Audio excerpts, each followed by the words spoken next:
Hi hello नमस्कार, मी पूजा. तुम्हा सर्वांचं आपल्या चॅनलवर खूप खूप स्वागत आहे. आज आपण बटाट्याची कापची रेसिपी बघणार आहोत. चला रेसिपीला सुरुवात करूया. मी एका टोपामध्ये पाणी घेतलेलं आहे. आपल्याला 1 ते 1.5 ग्लास पाणी घ्यायचं आहे आणि त्याच्यानंतर यामध्ये आपल्याला मीठ घालायचं आहे. आधी आपण बटाट्याची साल काढून घेऊया. बघू शकता अशा प्रकारे आपण बटाट्याची साल काढायची आहे. बटाटे आधी स्वच्छ धुवून घ्यायचे आहेत. मी 2 बटाटे घेतलेले आहेत. तुम्ही तुमच्या क्वांटिटीनुसार बटाटे घेऊ शकता. बघू शकता दोन्ही बटाट्यांचे साल काढून झालेले आहेत.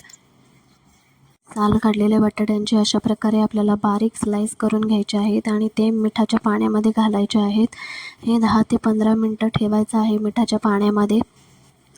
त्यानंतर आपल्याला एका प्लेटमध्ये 2 ते 3 वाट्या रवा घ्यायचा आहे.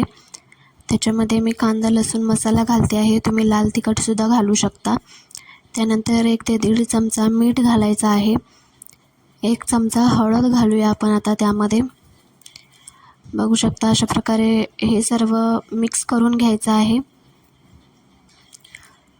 आणि आपल्याला हे बटाट्याचे जे स्लाइस आहेत ते रव्यामध्ये डीप करून फ्राय करायचे आहेत. तुम्ही शॅलो फ्राय करू शकता किंवा डीप फ्राय करू शकता. आता आपल्याला एक तवा ठेवायचा आहे. तव्यावर मी 1 ते 1.5 चमचा तेल घालते आहे. हे मी अंदाजे घातलेले आहे. तर बघू शकता बटाट्याचे स्लाइस मी कसे रव्यामध्ये डीप केलेले आहेत. अशाच प्रकारे तुम्ही सुद्धा करायचे आहेत. तर आता हे रव्यामध्ये डीप केलेले स्लाइस आपण शॅलो फ्राय करून घेऊया.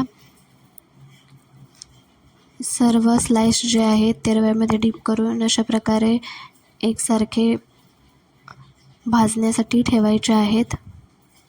त्यानंतर मी यामध्ये थोडंसं आणखीन तेल घालते आहे. तुमच्या गरजेनुसार तुम्ही तेल घालू शकता. आपले जे बटाट्याचे काप आहेत ते आपल्या तव्यावर पसरलेले आहेत. आता आपण थोडं 5 मिनटं झाकण ठेवूया त्याच्यावर आणि हे झाकण उघडल्यानंतर बघू शकता किती छान गोल्डन ब्राऊन कलर आलेला आहे याला. तर आता हे एका साईडने भाजलेले आहेत. दुसऱ्या साईडने आता आपण पलटून घेऊया म्हणजे दोन्ही साईड आपल्याला खरपूस भाजता येतील. बटाट्याचे काप मी दोन्ही बाजूने खरपूस भाजून घेत आहे. त्यासाठी मी पलटत आहे ते. अशा प्रकारे सर्व बटाट्याचे स्लाइस जे आहेत बटाट्याचे काप आहेत ते दोन्ही बाजूने भाजून घेतलेले आहेत. हे खरपूस भाजलेले आहेत. आता आपण हे एका प्लेटमध्ये काढून घेऊया. बघू शकता किती सुंदर कलर आलेला आहे याला. चला आपण बटाट्याचे काप काढून घेऊया. अशा प्रकारे आपले हे बटाट्याचे काप तयार आहेत. हे तुम्ही सॉससोबत देखील खाऊ शकता.